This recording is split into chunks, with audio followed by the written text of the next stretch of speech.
Hi all. I wanted to give you a kind of potted history, a potted history of Acadia in this time period, a really simple overview. Um, I could send you off to read a pile of things, to sort this stuff out, and you will read a pile of things. But I do want you to see this kind of simple outline version of the story, just so you have a kind of timeline reference for what's going on.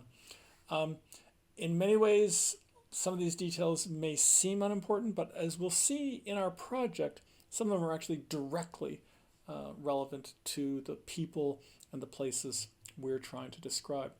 So I could show you a series of like historical maps like the one you're looking at right now. Um, and they often have the proper markings and so on. But I just want to simplify this by giving you this incredibly simple outline map of modern day Nova Scotia, but you can also see southeastern New Brunswick and Prince Edward Island there as well. And that was Acadie, that was Acadia from the 17th into the middle of the 18th century. Although, as you'll see, there's all these kind of messy details. First thing we need to point to is that the indigenous people of the region, the Mi'kmaq, um, don't call it Acadie, they call it Mi'kma'ki. Um, and um, and I still call it Mi'kma'ki. It's still, in fact, unceded territory. This is really not part of our course um, here this year. We're only kind of taking it up to the British period. But the British sign a series of treaties with the Mi'kmaq in the 18th century, none of which actually surrender the territory. They're all peace and friendship treaties. They're about trade, they're about military relationships. They have nothing to do with territory or surrender or anything of the sort. Anyhow, so that's how they understand it, and as we'll see, that understanding is more than just their viewpoint. It actually matters on the ground. But beginning in the 17th century, around 1610, it's claimed by France, and they call it Acadie, and it maintains this rough portrait that I'm showing you right now from 1610 to 1713, and we'll explain those dates to you in a moment. But you're looking at basically the territory of modern-day Nova Scotia and New Brunswick and Prince Edward Island. Also actually stretches down the Atlantic coast in some ways as far as to southern Maine on some maps, and there certainly is French colonial activity in that region, and it's not really part of our course, but still a useful thing to keep in mind. But what we also need to keep in mind is that the actual French, this is what you would see on a French map, but the actual French presence on the ground is much smaller. They have a settlement here in southwestern Nova Scotia. Today that's called Annapolis Royal. At the time it was called Port Royal. The French called it Port Royal. And there's a settlement there along the Annapolis River. There's another one there. Today that's around the area of Wolfville. Acadia University is there. Some of the best diked farmlands in Nova Scotia are in that area. And also up here on the isthmus connecting the isthmus of Chignecto, which connects New Brunswick and Nova Scotia today. Again, diked farmlands up in that area. Those are the only three concentrations of French Acadian farmer populations. There's some fishing villages along the coast, some other small agricultural settlements, but not too many, at least not in this time period. And that's really what you're looking at in terms of French people on the ground. And in terms of troops, it's only in the first of those that you would have seen any French troops, and even that's a pretty small garrison of about 100 soldiers at Port Royal. So really, it's still Mi'kma'ki. It's still, the territory is still largely controlled by the Mi'kmaq, both militarily and in terms of trade, with this kind of significant and permitted French presence on the ground. In 1710, Acadie's capital, Port Royal, was captured by British and New England forces. And this is part of a larger European war. And there's a peace treaty signed in 1713, the Treaty of Utrecht in Belgium. And that treaty awards the territory of mainland Acadie to the British. So this red area, the central part, the mainland part of Nova Scotia, becomes Nova Scotia, comes to be known as Nova Scotia. It's a bit confusing though, because that often gets passed back and forth between the British and the French. And you'll actually see, this is very common, you'll actually see on lots of maps from the mid-18th and late 18th centuries, this territory labeled as Nova Scotia or Acadie, because it reflects that kind of dual understanding in the European mindset. and I kind of sense that it's often passed back and forth. The Treaty of Utrecht reserved two large islands, Ile Saint-Jean, modern-day Prince Edward Island, and Ile Royale, modern-day Cape Breton, as French possessions. And then there's the territory of New Brunswick, what we today call New Brunswick, was disputed. That's why I've got it in both colors here. The story is actually more complicated than that, but for our purposes, that's absolutely fine. You just need to know that a continued French military, and as we'll see in our course, civilian settler population continues to exist on Ile Saint-Jean and Ile Royale, whereas the British control the mainland.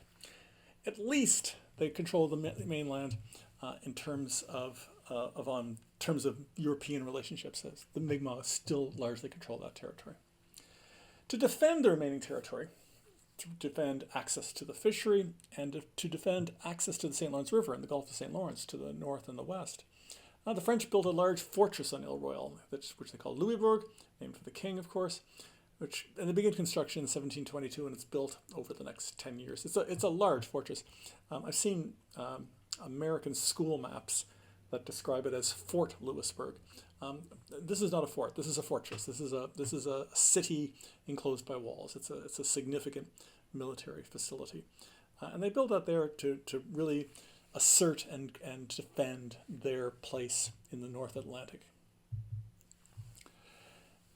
New Englanders were really happy that the British had acquired, and of course New England had played a role in this as well, but that the British had acquired the mainland of Nova Scotia. For several reasons. One, it meant that a significant access to the Atlantic Ocean and the fisheries of the Atlantic Ocean, the North Atlantic in particular, those fishing banks off the coast of Nova Scotia, that they suddenly had better access to those. They, however, do not like Louisbourg there, because Louisbourg means that the French Navy is there, and in peacetime the French Navy won't attack New England fishing vessels, but French privateers will. So they're certainly vulnerable to attack, and there's certainly significant protests coming out of Massachusetts in particular, where the fishery is a very important part of the economy, about the problem posed by the French on the North Atlantic. In response to that, a force of New England troops, militiamen, and with support from the British Navy, attack Louisbourg in 1745. And they capture it, which is kind of humiliating for the French, because they built this massive fortress, a very impressive fortress with a significant naval harbor and protection and so on. But it falls, and we could talk about that some other time. All we need to know at this point is that in 1745 it becomes British. But as so often happens in this story, in the subsequent peace treaty, it gets passed back to the French. So we have this little tiny window from 1745 to 1748 where Louisbourg and Ile Royale and Ile Saint-Jean as well are effectively militarily controlled by the British, at least again in terms of European diplomatic and imperial relations. The Mi'kmaq still have a significant presence there, and the British are very aware of this. They're very concerned about this. They know they're vulnerable to Mi'kmaq attacks at pretty much any time. But anyhow, it does get passed back. And you might think, well, that's a tiny little window. What do I possibly care about that? Well, that's 1745 to 1748. And the census that we're basing our work on is 1752. So two things that we should keep in mind. One, the people that we're looking at in this project have just gone through a massive upheaval in their lives. Many of those people were expelled from the colony. Some of them are sent back to France. Some of them flee themselves. They flee to Ile Saint-Jean, well, which is nominally controlled by the British at that point, but they don't send any troops there, so it kind of becomes a bit of a safe haven. Eastern shore of modern-day New Brunswick also becomes a bit of a safe haven for them as well. And many of them flee to Canada, to Quebec, modern-day Quebec. And some of them stay on the island. What that points to, though, is that tremendous upheaval that they faced, and they certainly knew another war was probably coming. I mean, Britain and France have been in war for ages, off and on for ages, so they probably know something else is coming. The other little detail here, though, and it's a useful thing for us to keep in our minds as we think about these people, is that in the census you'll see that many of them are indicated as receiving rations from the French government. And that's because to entice settlers back to the island. And think of these people that had faced a war, they had faced dislocation. Many of them had their farms or fishing facilities destroyed, their houses destroyed in the battles and subsequent razings of village by the British Army. So that they had tremendous losses. So the French are trying to support them. They want them to come back. They need people on the island to make it effectively work. It's not just a fortress, Louisbourg. They want to turn this into a proper colony. So they need people. So this is a way to encourage that. So that's something that you can see as kind of part of those people's stories, and that's indicated very clearly on the census returns.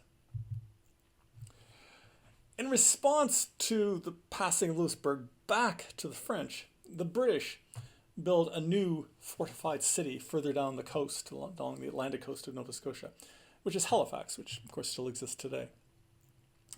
That's meant to be a counter to Louisbourg. It's meant to be able to protect the mainland in general, but most particularly to counter the French naval presence off the coast of Nova Scotia. They do not want to give the French fleet kind of free rein in that area. They want to have a strong British presence in that area. So it's built as a kind of counter to Louisbourg. So what are we doing? We're going to be looking at those settlements in that time period. So we need to think about that context of, do they know the 7 Years' War is coming? Of course not. They have no idea. But they probably know a war is coming. They don't know it'll be of the scale of the 7 Years' War, but they certainly know that some kind of war is coming.